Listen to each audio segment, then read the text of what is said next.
the show. But, No, we're not. all right. For Sean? No, he's like, Amy, I'm skidding. Like he's like on a flight, and all the other people, I'm flying back. I'm on a flight. I guess, yeah, we're just chatting. It's live. This is how I always start the show. We're just chatting. This is the Data Center News Show, y'all, and we're here to talk about data centers. And this show is really kind of to recap. I was just at Data Center World. It was a very big show. Kind of recap what happened there. Curtis avoided it. He avoided it like the plague. You know, probably because you're pretty busy. I wouldn't say like the plague. I mean, it's a great event. I'm just, there's so much else going on, and I'm not like always super eager to add stuff in between. And this was one this year that I figured I don't have to be there. So if anybody was looking for me, I wasn't there. I wasn't avoiding you. I just wasn't there. Yeah, no, I couldn't find you. Actually, I was supposed to meet like 10 people, and I was so busy at that one that I didn't even get to see them. Like we were at the same conference, like Dave Sterlace from Vertiv and Allie Burton and like all these people that I was supposed to bump into, could not track them down because it was a crazy event. And then we had protesters. There were protesters out front. Yeah. How many? And then I saw one guy. But then there were protesters, not because of the data center show, but because I think they were protesting working for Aramark. And so, because I think Aramark is the facilities service company for the convention center. So while they were supposed to be working, they were walking around in a circle in the front and yelling and drums and bullhorns right in front of it. And I first, for the longest time, you know what everybody thought was? It was like data centers were evil. That's what everybody thought the protest was. Like, no joke, but it wasn't. So there's one guy. That's what I jumped to when you brought it up. I was like, oh boy, that makes sense. That we were just talking about that on the show a few weeks ago, weren't we? Yeah, for sure. I'm surprised there wasn't protesters there, but they didn't get coordinated. There was one guy walked up, he looked like he was a homeless dude, and he had this sign. It's like, save the people, no big tech. And that was his sign walking up. I said, hi, like when I was walking into the thing. But yeah, that was all I saw. Anyway, all right, we got into it. All right, Curtis, introduce yourself, sir. Hi, everybody. I'm Curtis Friesen. I'm the Director of Market Development for the Mission Critical Division of Victaulic. Very cool. And I met Mehdi and IDCA. I met him in person, live and in person. Yeah. And I am a consultant for the International Data Center Authority. Yeah, I saw Mehdi and some of the other IDCA team were there in attendance this week and at Data Center World. So you finally met Mehdi. He does. I finally in person. He does show up to things like that sometimes when he's not, meeting with presidents and prime ministers and other dignitaries around the globe. Yeah, it was so funny because I saw him. He was like one of those, like you're walking by and it's like, man, that guy looks familiar. Like, where is it? I can't place it, right? And then I look at his name tag and I'm like, oh, wait, stop. I gotta say hi. Yeah, no, it was really Did he tell you about some of the developments and the initiative that we have going on with the Omanis? A little bit, but no, not. I mean, is that all on pause since of the Iran war stuff? No, it's moving forward rapidly. Yeah, I mean, there's some aspects of it that are going to have to be, we'll have to kick the can on, just even in terms of getting some of the American consultants out there. I think right now Oman is on a do not travel to list. Just because of the location, not because of the Omanis are traditionally very peaceful. It's like the Switzerland of the Middle East, In fact, I think the oldest treaty that the United States has is with Oman. With Oman, yeah. 1812 or something like that. George might have watched it. It was one of the early guys. But because of its proximity to Yemen, I mean, it shares with Yemen, and so and also it's right there, on the Gulf of Oman, which is right there and the Strait of Hormuz is where, and all of that. Yes, well, I know. and the Houthis in Yemen have not been very nice lately. So it's they've got some of their own geopolitical issues, but A couple. very exciting initiative that the IDCA is helping to front for Oman, and that is to somewhat replicate what Loudoun County has become as a digital hub, and there's going to be more of a intentional, bespoke approach to building a digital triangle and a digital economy and a digital hub in Oman that will be kind of that entry point into the Middle East. Yeah. No, I think that's going to be really cool. I mean, yeah, I know that one of the princes, there's lots of princes, but apparently they had created this infrastructure fund for that because they wanted Saudi Arabia or Riyadh to be there, but maybe it's Oman. Who knows? That they can all fight it out and duke it out for. They're racing. They're racing. The countries there are competing with each other to see who can build up the infrastructure the fastest. Yeah, that's pretty interesting. Mm-hmm. Well, we also have Josh on the show. Hey, Josh. Hi, Amy. Thanks for the invite. Joshua Feinberg from DCSMI, the Data Center Sales and Marketing Institute, and host of the Data Center Go-to-Market podcast. Very cool. All right. So I sent out highlights from the show. These were not all of the things that I got to see because I was like running around and avoiding protesters and whatever. But it was an interesting show. It obviously the typical things like power, liquid cooling were a lot of the topics. I liked the Innovation Alley where they had all the startups there, and then the startups get to present. But it is an easy show to get lost in. Like DCW is like you're at the convention center, and they've got rooms all over the place, and then they got the main stage, and then you get in the expo hall, and it just you can easily. I was supposed to see like 10 people, and didn't get to see one. Like of the 10 people I was supposed to see, I just never bumped into them. And I'm like, hey, where are you? Nobody's like, everybody's busy. And it was cool. It was cool. It was my first DCW, and I spoke at it. Yours truly was a speaker. So yes, yeah. Were you on a panel? No, I was solo. I was talking about digital twins and the next frontier. Shocker. I was talking about digital twins and the next frontier. And it was interesting because I had a pretty cool response from it. I mean, I was making my jokes because it was at the end of the day. And it was like 3:00, and I'm like, I know I'm between you and beer. Like, thank you for showing up, man. Like, this is awesome.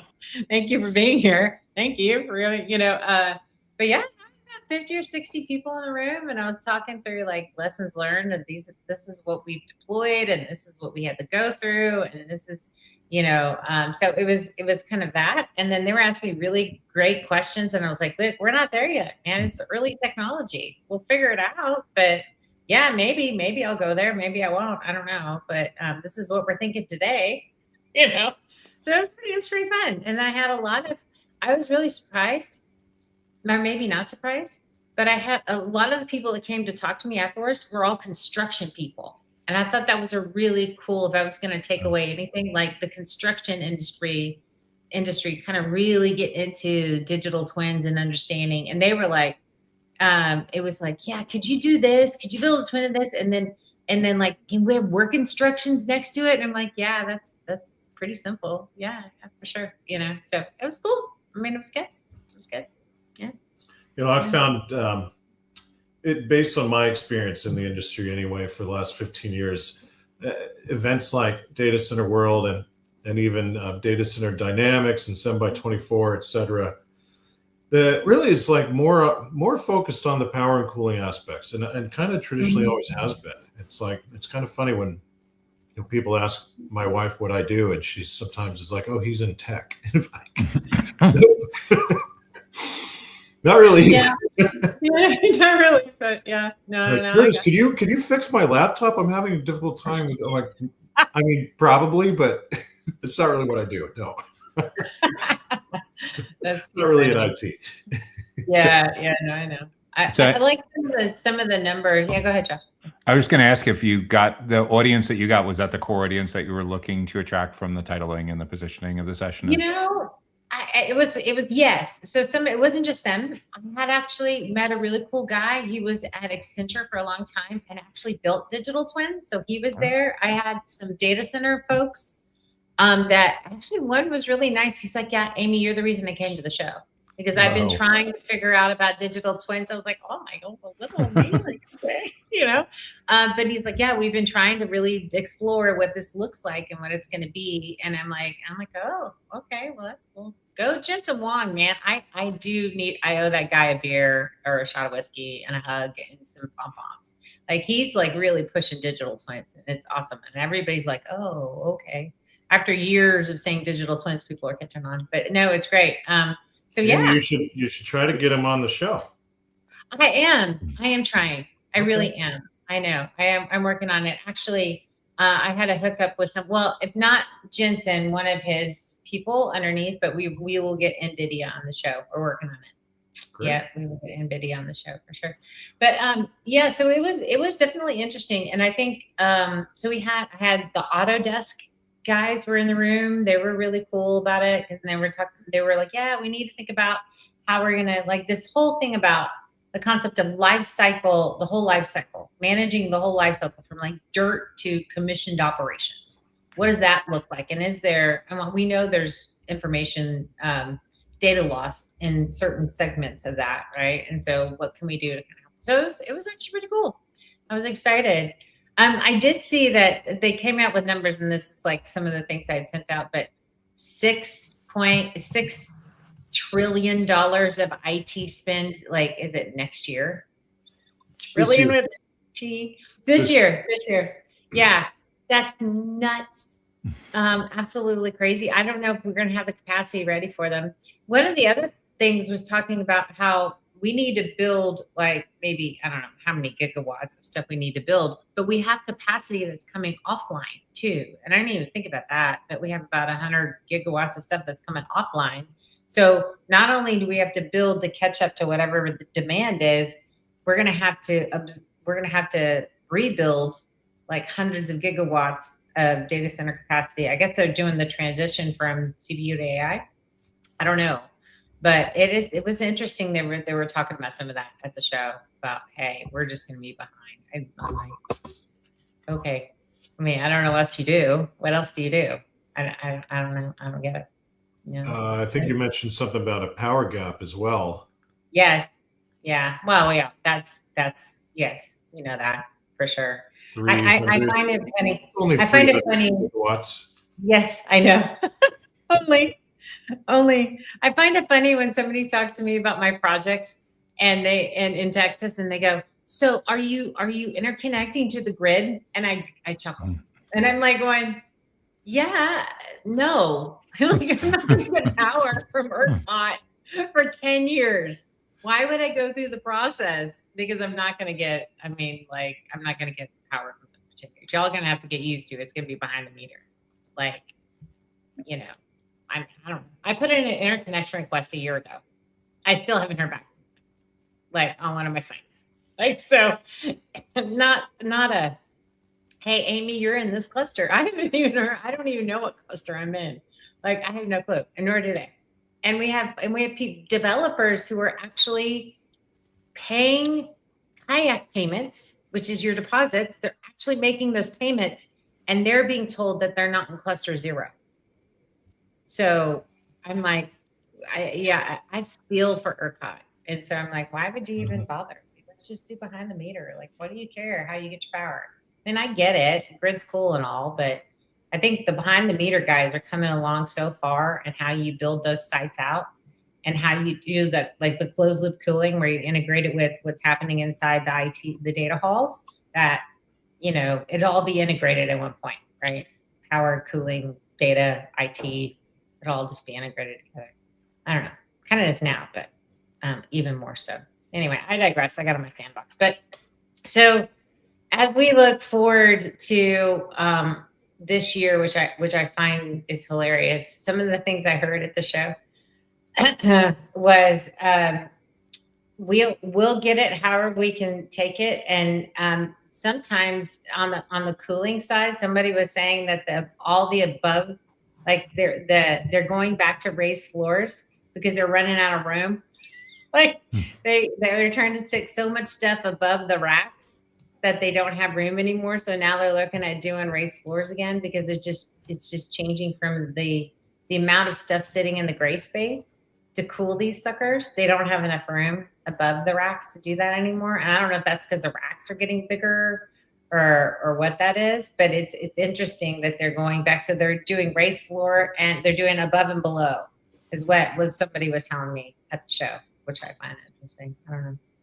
You know, we Victaulic is kind of soft launching a liquid direct cooling package that we've already deployed a ton for various different AI deployments and hyperscale projects that I'm not even sure if we're allowed to talk about, so I won't. But Okay. I won't mention any names.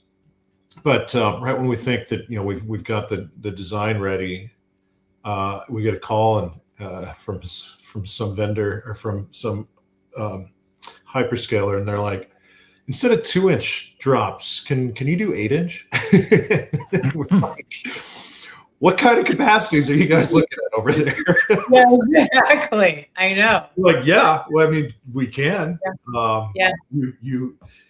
You crazy guys. Where are we going to find all these plumbers?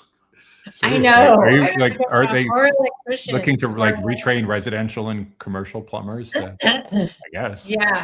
Yeah. I think so. A good friend of mine, he works for a traditionally mechanical company that's trying to get into the data center industry and to supply plumbers, mechanical guys, whatever it might be. And the funniest thing he told me was like, yeah, Amy, we're having to teach them data center etiquette so that they know that they can't go do certain things. Because that's the number one training we have to teach them, that how to operate inside of a data center, because they're so used to doing it in other buildings, and it's just a different ball game inside of a data center, which I find funny. Mainly just like, don't touch anything. Just don't touch anything. Don't sneeze on anything. Don't look at it. Like, just go find your thing that you're trying to fix and don't breathe. No selfies.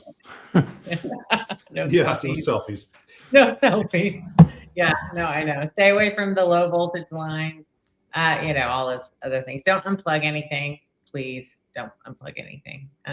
Even if it's beeping, don't unplug it. Like, even if your cell phone battery is real low and you got to charge it, maybe. Yeah. Anything. No, for sure. And a lot of the talk was around the obviously the densities of the racks. There was a little bit of talk about the Vera Rubins. There's a big race on who's going to be the first to install a Vera Rubin, right? Like, what's that going to look like? And then Ellis Electric, who is the sponsor of the show, got to give them props. They had a really cool session on what does a high voltage DC transformer, what's that going to do to the space? And they brought theirs. They actually had it there, and it's not 800. They beat that.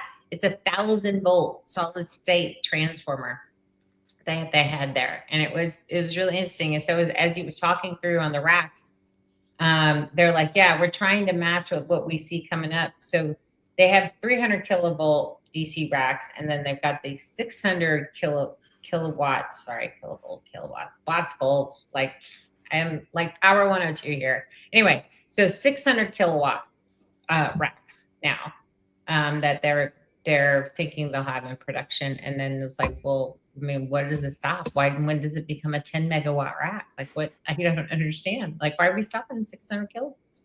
I don't know. But it was definitely a talk about rack densities for sure. Was there? That was kind of key themes. And then where the hell are we going to get all the power? And then how can we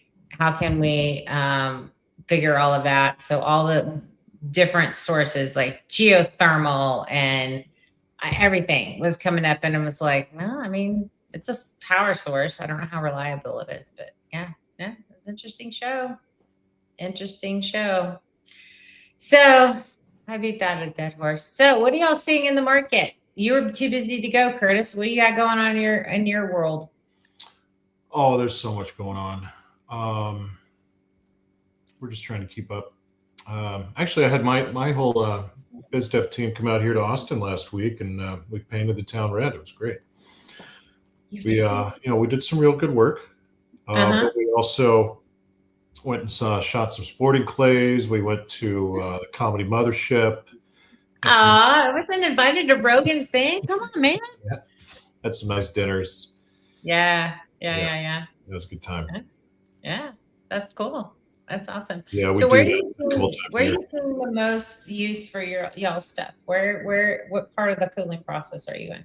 Well, so speaking of these higher rack densities, and the whole topic of when are we going to get to a megawatt per rack? I mean, you have to use liquid cooling. It's not even a question. There's other applications where different types of cooling are perfectly fine. It's not like liquid cooling is going to be the only solution moving forward, but it is the only solution for higher rack densities. That's basically full stop on that. One thing that I think a lot of people haven't considered, though, when we're talking about like getting into these hundreds, if not 1,000 kW/1 megawatt per rack, is like the how much of the blast radius would be on a 1 megawatt rack failure, right? Yeah, I don't think anybody's thought that through yet. No, and if it's just all concentrated in one rack, and that one rack fails, it's like that's kind of a big problem. Yeah, no, I know. And we haven't really mitigated that aspect yet. It's really a matter of like, can we shove it all into the compute, and can we cool it? But there's a lot of other things to consider there that haven't really been discussed yet. You're talking about like from a business continuity standpoint? Like fail over? Yeah. Failure. Yeah. So, when Google goes down, what happens that makes Google go down? Like, can you think of like they have redundancy upon redundancy, like all over the place. What would make Google or Amazon? Like, they have so many data centers. How can we not get to something that we can use? But that must be a major failure, for that to happen. I just don't. Yeah, I don't understand that at all. But yes, if you're sticking it all on 1 megawatts and you've only got 40 megawatts there, that's a big failure. You're ticking somebody off if they can't get to their data or their compute. I think there's a lot of legacy technical debt that gets buried because it's not a sexy technology to get capitalized. For example, you hear so many of these outages in the last couple of years have been basic DNS configuration failures, stuff that goes back to the 1990s, and just hasn't been modernized. I think a lot of the reason too why at a lot of conferences and a lot of the media and association ecosystem, I think the reason you hear so much about AI data centers and not about traditional colocations so much anymore is because there's so much more capital. There's so much more job creation flowing into the direction of high density workloads that basically anyone that's left behind there's a tremendous amount of consolidation. There's a tremendous amount of commoditization that's going on. And increasingly, I see on the stuff I do, I see a lot more companies like that, not only just rolling up, but pushing a lot of their entry offerings either into self-service or strictly into channel, where they would have traditionally hired and built out revenue teams in-house. A lot are realizing that they've resisted being independent for a long time, and just for capital reasons, for operations reasons, for liability reasons, for just scale. They just can't do it anymore at the level they're at. So but a lot of the mergers and acquisition, when you're looking at just general trends, there's a ton of it going on among the couple dozen technology and facilities related categories also. Yeah. So the services companies are consolidating. I've seen a couple of those, but not a lot. And it would be, yeah, no, that it would be, or you're talking about the data center companies themselves that are consolidating. The operators, yeah. Yeah, the Yeah, operators. the operators. Yeah. They Yeah. either have to be capable of doing massive debt raises and massive equity raises themselves, or they have to. Yes. Right? Even someone as big, DataBank just had a big raise announced this week. It's it's Yeah, it was- It's really a different really level expensive. of capital. It's a billion. different level of capital that you need, right? When you get into the billions, Yeah. like in the billions with a B, it's a different level of the ability for you to go raise that. I mean, I can't imagine. Like I was raising capital for real estate for a long time.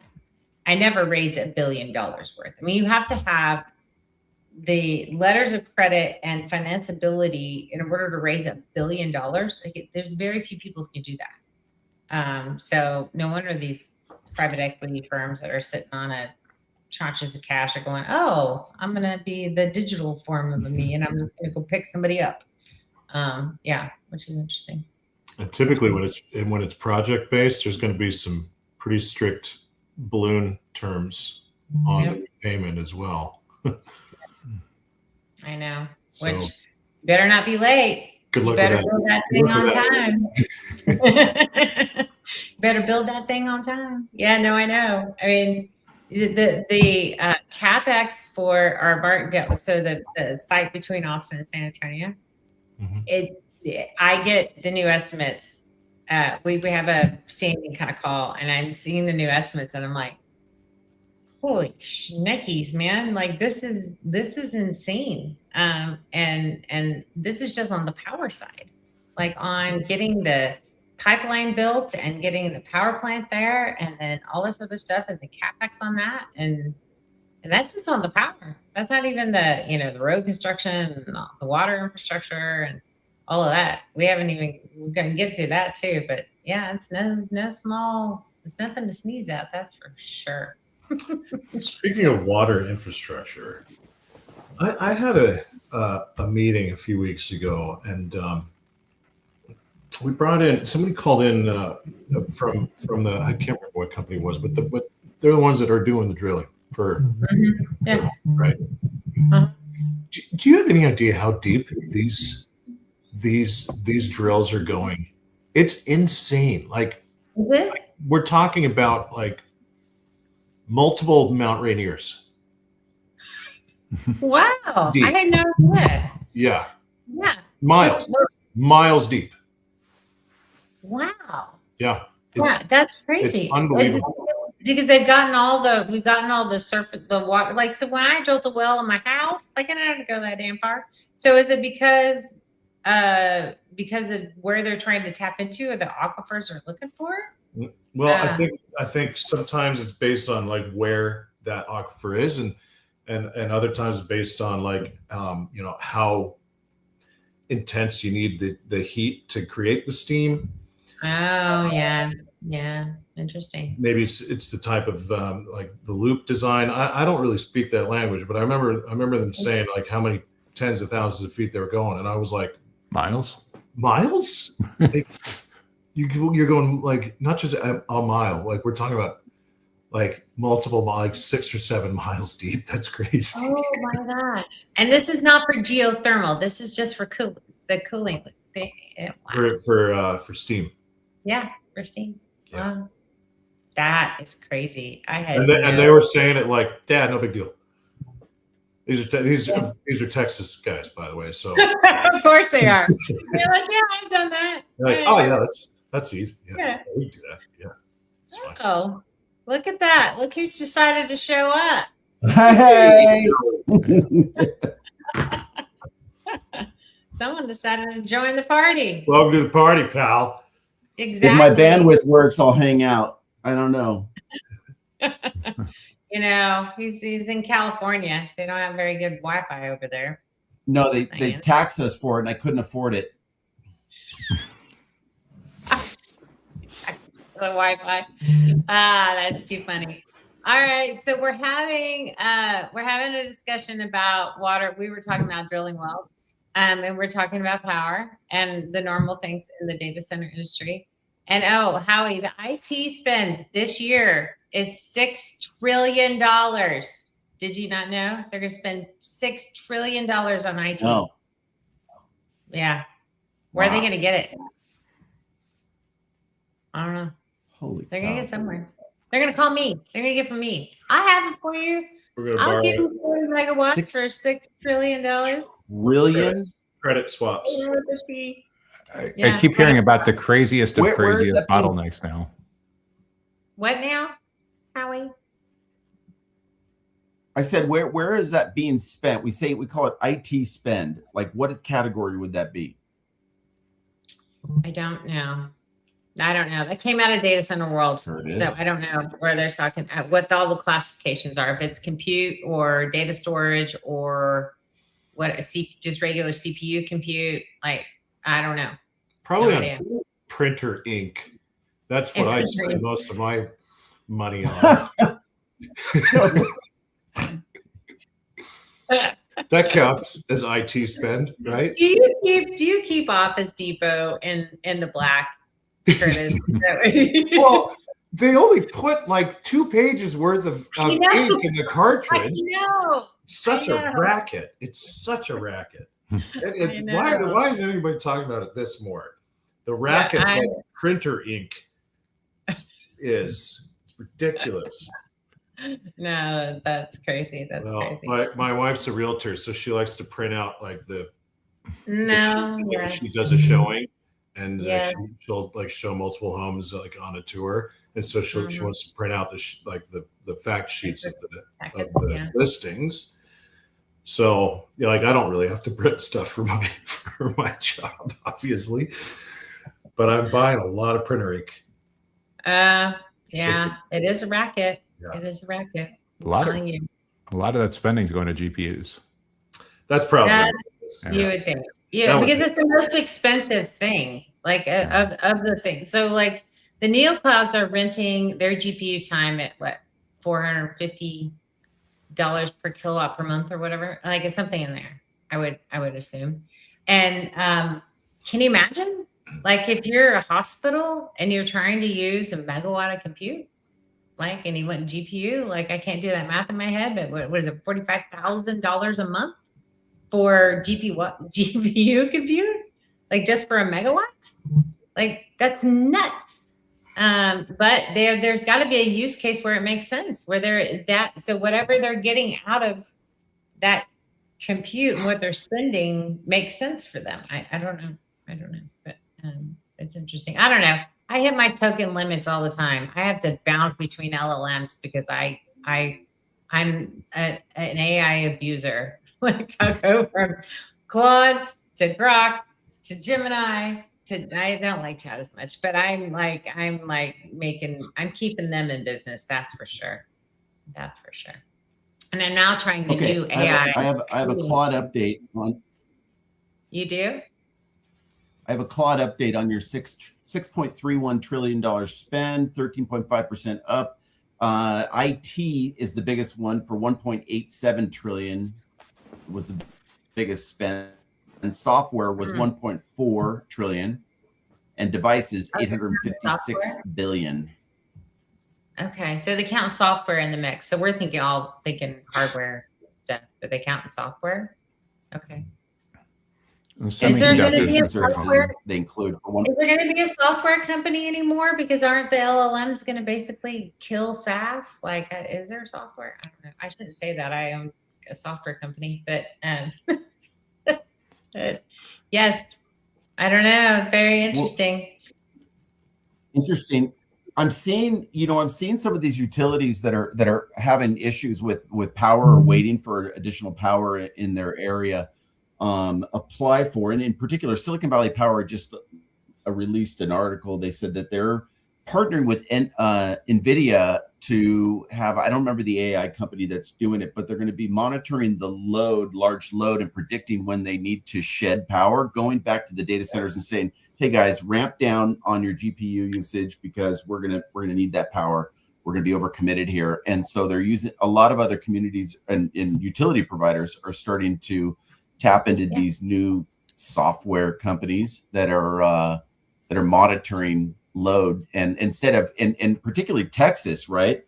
If you're in batch 1 and above, you're going to be a load shed. They're going to give you uncommitted power. So yeah, if they can ever figure out themselves to do it, but it's a yes, problem.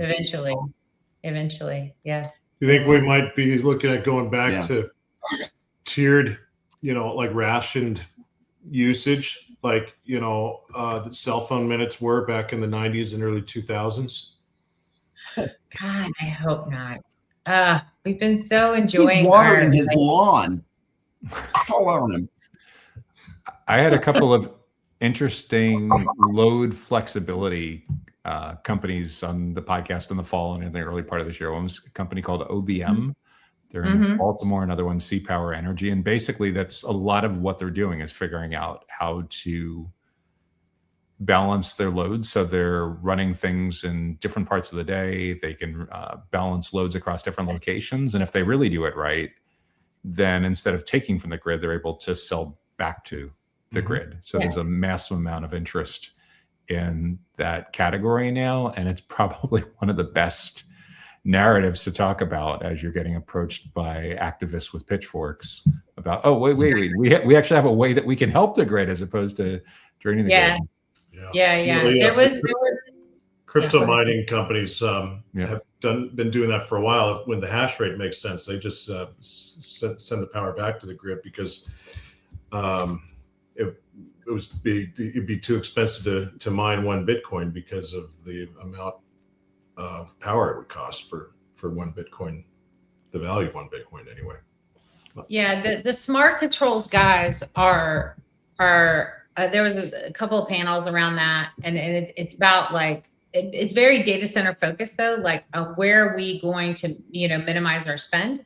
So if we're doing this at the grid, then we switch to behind the meter, or whatever behind the meter source is, or whatever it looks like, depending on what's happening in the data center. They are collecting that data and then doing that to benefit the data center. But how about we tie it to if we're going to connect to the grid eventually, or we're not behind the meter, right, or islanded.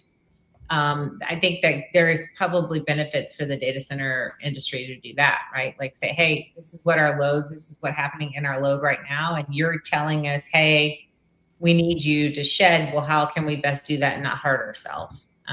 And then that we can continue to operate the way we want to operate. But yeah, I think it gets there. I would think so. I think it eventually gets there. I mean, all these data centers are going to be built on this generation. Emerald AI is working with NVIDIA. Yeah. They're the load shedding group. Yep. That's such a good software. That's good software. I did go to ERCOT's Innovation Summit, and it was at the end of March. And I'm in there, and I'm looking at the CTO, and I'm looking at his technology roadmap, and I'm like, yeah, it's not going to get you there, buddy. Like it's like they're trying to get through all that stuff, and they're talking about some stuff, but on their roadmap, they were not talking about any sort of. They were talking about the stuff they'd already had budgeted for, and they were in the middle of implementing, which they wouldn't get done with that until like 27 before they could start other projects to get them caught up. So there's this lag period, obviously, just because the industry is moving faster than they can. On what it's going to be like to help that for sure on the ERCOT side. And I feel for them, man. 460 gigawatts is the new number. That's what's in the interconnection queue as of last week in ERCOT. 460 gigawatts. And now if you're over 75, what's their capacity? Yeah, and so if you're over 75 megawatts, you do the large load thing. They'll send you a bill for $50,000 per megawatt. Just to be officially in the queue to start your study. So whenever they come around and go, okay, your cluster, whatever, and your cluster's about to start, pay up. And that's what the plan is, I think. So I'm still waiting for my cluster number. I haven't got my official cluster number yet. You have no idea like even where you are in the queue? Got no idea. No clue. That's There's no foresight. No visibility into it. I was given some dates, and I'm like, yeah, that's probably about, that's not worth much. They had no idea. It was early on too. It was early on. Yeah. So are you in that 50% group? And ERCOT's what, only 145 gigawatts? Yeah, totally. Now, yes, I know they have to 3x themselves. Yeah, That's their I'm in. capacity. Like, Yes. Yeah, we put our request in. It was early June-ish of last year, so about a year ago. So when we put our request in, and then at that time, the PUC meeting was happening. They had SB 6 had just passed, so they were like, "Time out. We don't know what the hell's going to happen." And then they came out with the stuff. But yeah, they told me back then, probably October timeframe, that yeah, we'll get to you in about 18 months before we'll start the study. And then the study is going to take 9 to 12 months. And then we'll tell you how much power we can get it to you, how much it's going to cost you, and when you'll get it. And so my guy at the local co-op is like, Amy, you're going to get it in 10 years. Like, he's just prepared for yourself. You're getting that in 10 years. So you just know. And I'm like, thanks, bud. I mean, that's the least you're honest, right? And I think they are. They want to be anyway, to understand what's going on. But yeah, 10 years before I get my power from them. So guess what? We're building a power plant. We ain't waiting around. Problem solved. Problem solved. Love Like, it. you know, yeah. But I think this whole thing about behind the meter power generation, I think it'll rear its ugly head at some point when the data centers go out and they start building all this power and all this stuff, and they're serving their own needs.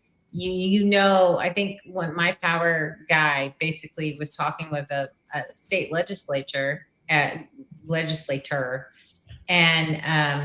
he was saying, yeah, we're going to come knocking. We're going to come and make you connect. Like at some point, like we're going to let you do this now, and that's totally fine. But in a couple of years, we're going to demand that you connect to the grid because we're going to want the load. And I was like, okay, like just don't make us pay $1 million to connect to you, because that doesn't make a lick of sense. But yeah. So I think it'll be based off of what I heard in the PUC meetings. It was, you're basically building a utility. You know, especially on some of these large ones, like someone like a gigawatt, like 2 gigawatts is bigger than most of the power plants that the utilities own, right? And so if you're building that, you basically built a utility. Yeah. Can you imagine? Right? I can't believe how much has changed in the last 2 years. I had a conversation with the president of like a mid-sized colo company. It was right around this time 2 years ago. And we were talking about like the data center industry running out of energy. He's like, yeah, you know, in other countries, they've been doing self-generation for at least a decade or so. And it's really been strange. Nobody was really talking about it very much in the US before now. And in 2 years, it went from like this thing that hardly anyone was talking about to being on everyone's front burner. Yeah, no, I agree. We've got a question in the audience. This is the interactive portion of the show. Cool. Yes, Howie, go ahead while I read the question. I was going to say, change the subject a little bit. I had a town reach out to me that wanted a data center. And it was, I'm like, are you kidding me? This is the opposite of what everything I'm doing. And they said, look, they're in Illinois. They're a low poverty area. They've got land with power sitting right there. And they said, look, we get that it's not going to create a lot of jobs long term, but what it will create is taxable income for the community, that I can hire more people in the community to run the business. Yeah. Well, they're going to have to get past JP. They're going to have to get past Pritzker, Governor Pritzker, right? Because he's passing a moratorium or wants a moratorium in Illinois. That's what they're going to fight. If he does that on an impoverished neighborhood or community that needs money, he's hurting his own people of his state. You know, look, this is a good news item that maybe the Facebook people won't come after us for. Look, we're helping out a community by putting the data center here. Have you gone onto Facebook yet and like did what I did? Hell no, I'm not doing what you do. Have you seen some good results from that, Amy? Has that been effective? Actually, no joke, I have. I've had people reach out to me that want to partner with me on deals because of it. Really? No joke. Awesome. Seriously. And I was like staying away from Facebook because I didn't think it was one of the, I didn't think it had the reach like LinkedIn did or whatever it might be, but I just got on there because I was sick of looking. I would every once in a while I will scroll through my feed going, these people are nuts. Like this is crazy. And so, no, I've gotten 3 or 4 potential deals out of it because people like, hey, I see that you're in data centers. I've got some land that I'm trying to figure out. Does it work or whatever? So you need to get on Facebook, Howie. I'm telling you. I think the one thing with go ahead, Josh. I was going to say there's some community angles that I don't think have really been thought through, because a lot of the talent to do it is very committed in other areas. I've given it a lot of thought. I mentioned on one of the earlier shows, I visited a large town hall for Project Tango, which is the biggest data center project that's been proposed in Florida in like decades. Yeah. And I think one of the community softening things, and if Northern Virginia was starting over, there might be an opportunity to do this as well, is everyone knows for the most part that the data center itself is not going to create a lot of jobs, but the ecosystem does. I think one of the more interesting opportunities is for the developers to get together with the local trusted education entities in the community, the colleges, the public school district, and bring in subject matter experts. And the basic idea is that on that property, they take a small part of it. In this particular case, maybe it's a 20,000 square foot building and it becomes a continuing education center, and it becomes a data center of excellence whose entire purpose it is to incubate 100 startups and create 100, 250 6-figure jobs every single year. And that's their mandate, is to figure out, okay, we know the plumbing vendor, we know the electrical vendor, we know the generator vendor. We have 60, 70 different vendors that have people in and out of the data center all the time. Your deal is, and if you want to participate in this hyperscale facility, we need you to send a solutions engineer for 2 full days a year. And we're going to figure out how we can best use that in the community. Sometimes you're going to be training high school and college professors in a train the trainer setting. Another time you're going to be talking to high school students. Another time you're going to be talking to elected officials, whatever. And there's an orchestra conductor that figures out how to best take the talent from the vendors and redeploy this, because it only seems expensive until you realize that these are 8-figure, 9-figure projects that are being held up. Yeah, no, I agree. No, that's a great plan. I think we talked about that at Martindale too, but we hadn't figured out. But I like that idea, using the OEMs and say, you got to send me somebody that can train in the area. No, I think that's a great idea. Yeah, I mean, it's short of building the facility in this particular case. No. It hasn't happened yet. In this particular case, because they're looking for buffering a residential community, and they were negotiating that they were going to put industrial space, like warehouse space, in between the 7 hyperscale buildings in the community. That was the buffer.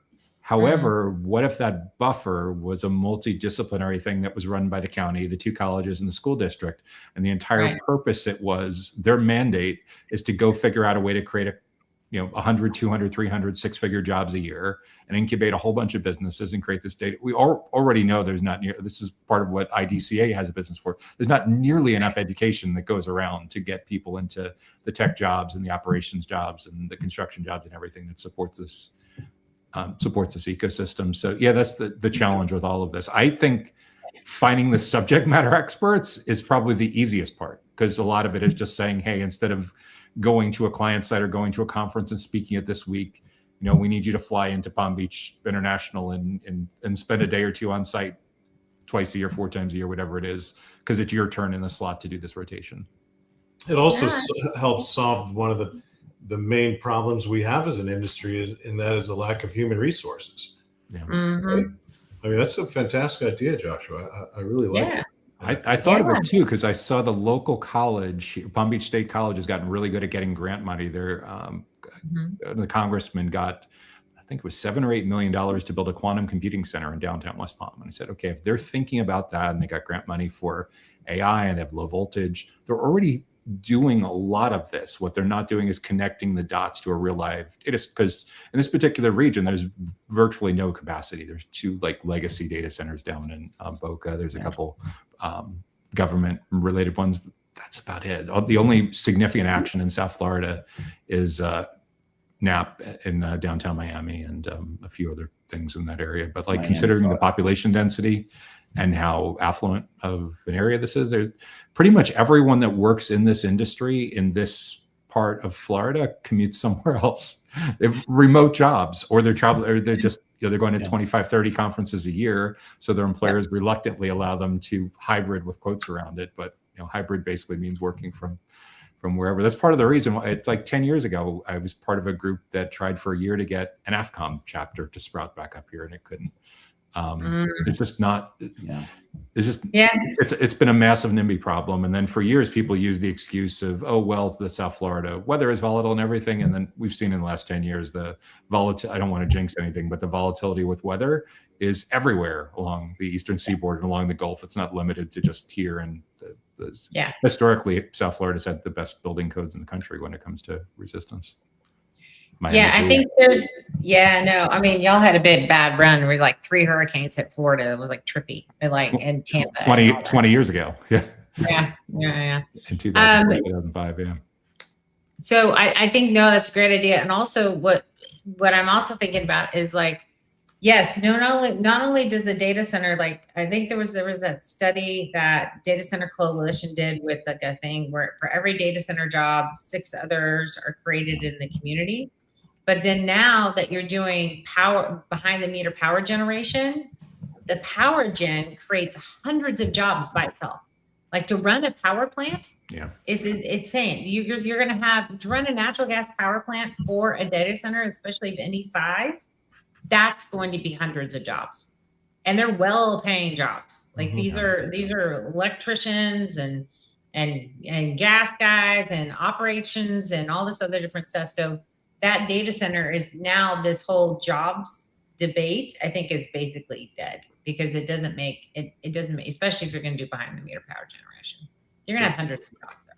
We need the recruiters in here to give the exact numbers, but my sense is historically the operators are the lower paying jobs in the whole scheme of things, because you're trading off that there's brand name credibility and great resources internal and everything. But typically, if you're working with a more mid-sized company, it depends on the sector that you're in. But like, when people are complaining that the operators and the providers are running largely automated and lights off and everything like that, even the jobs that are remaining in those facilities, not all of them are super high paying. The jobs in the ecosystem are typically paying a lot more. I think it's very similar to the historic idea with SaaS, is that, and this is something that SaaS companies have used for decades to recruit ecosystem partners, is like whenever somebody spends $1 on the Microsoft ecosystem or Salesforce ecosystem, whatever it is, they're spending $8 or $10 with integrators and solution providers and consulting and everything to make it up and running. It's the same thing with the data center facility. It's a village. It is. You actually got some interest. We're getting a lot of questions today. We are getting a lot of questions. That's really cool. My buddy Andrew Mahan, we were at DCW together. Okay. So the total thing about the state's moratoriums, I heard about Illinois. There's like rumblings. One state where it will not happen is Texas. So just FYI. But it is interesting that there's these moratoriums, moratorium things. And I don't know where that's going to happen, but I think when Bernie and AOC did their, proposal, I think it got so much pushback. It's dead on arrival. I don't think the states will have the same.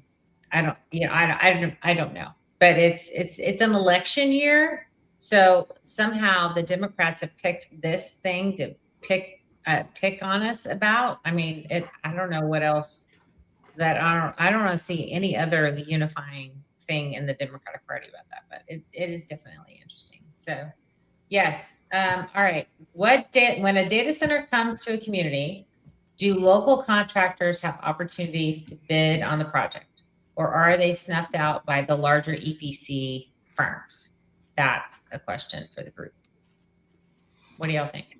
I would say absolutely yes, because these larger firms don't have capacity to bid right now. Whether A teams, B teams, C teams, D teams are spoken for. I know. Can you move a pipe? We'll take you. I There Literally are no plenty of company Curtis, opportunities the for larger groups. these other companies to even pivot into our Yeah. space that don't have a lot of data center experience, Yeah. but are willing to take on some of these roles because there's just so much work out there, plenty to go around. Yeah. That's my take on it, anyway. What Yeah, were you gonna say? Yeah, I think there's they partner with larger firm might come in as a trusted entity with the operator developer, and then they bring local manpower, so they'll partner with other groups because they need the manpower, like to your point. Yeah, sure. Go, Josh. I was going to say with the smaller contractor companies, I've seen with companies with as small as like a couple dozen employees, they have to go through larger companies. They basically have no leverage to sell directly to developers or providers. So in most cases, when they've come to me, a lot of times they're not allowed to do things like being on podcasts and being out front and visible and everything. They have to kind of hide under the umbrella of the companies that they're doing the subcontracting work for. So a lot of that is just really networking with the companies that win these big contracts. And most of them are usually really, really upfront about having applications and information on their websites because they're always in perpetual recruiting mode. So you're really not building much of a brand, but you are building team and capacity for a lot of high volume work. And like Curtis said, there's just a huge shortage of talent all around. It's just a matter of if you can get past the idea that you're not going to have as a small company, you're not going to have many direct relationships. There's a lot of work to be doing the subcontractor work. And that's a lot of their role, is that they know that the hyperscalers aren't going to hire a company with 10, 50 million in revenue, 100 million in revenue. They need much bigger resources behind it. Yeah, I'm surprised that hasn't sprung up more. Like just a large electrical company just has a platform and they're just hunting other electricians in local areas and then grading them on this is who you are. And I worked at a company way back in the day that did facilities maintenance for distributed retail portfolios, and that's all they did. They never did the work. They would just vet people and go hire the subs to do the work. They just managed the work orders and the stuff. And then they got paid, a premium on top of what they were getting billed. It's like a FMGC-ish type of role. It was interesting.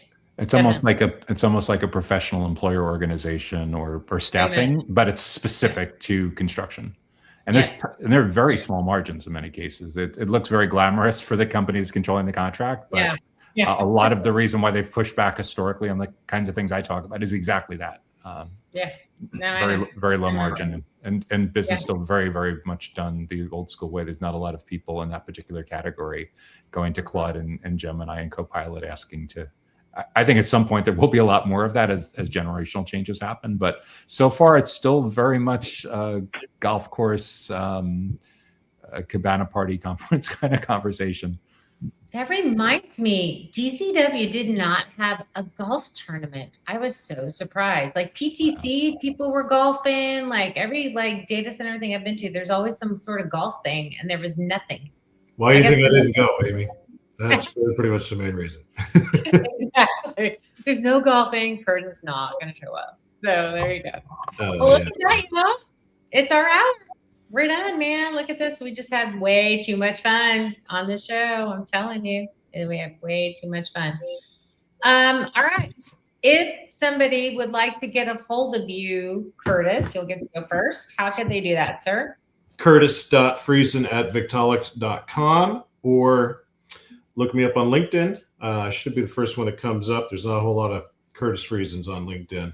And I know. More than likely, I would be happy to accept your connection request and do some business with you. All right. Awesome. And Joshua? Joshua Feinberg. Best way to reach me is on LinkedIn, FEINBERG. You can also subscribe to our newsletter, the Data Center GTM Briefing, at dcsmi.com/briefing. Awesome. Very cool. And Howie?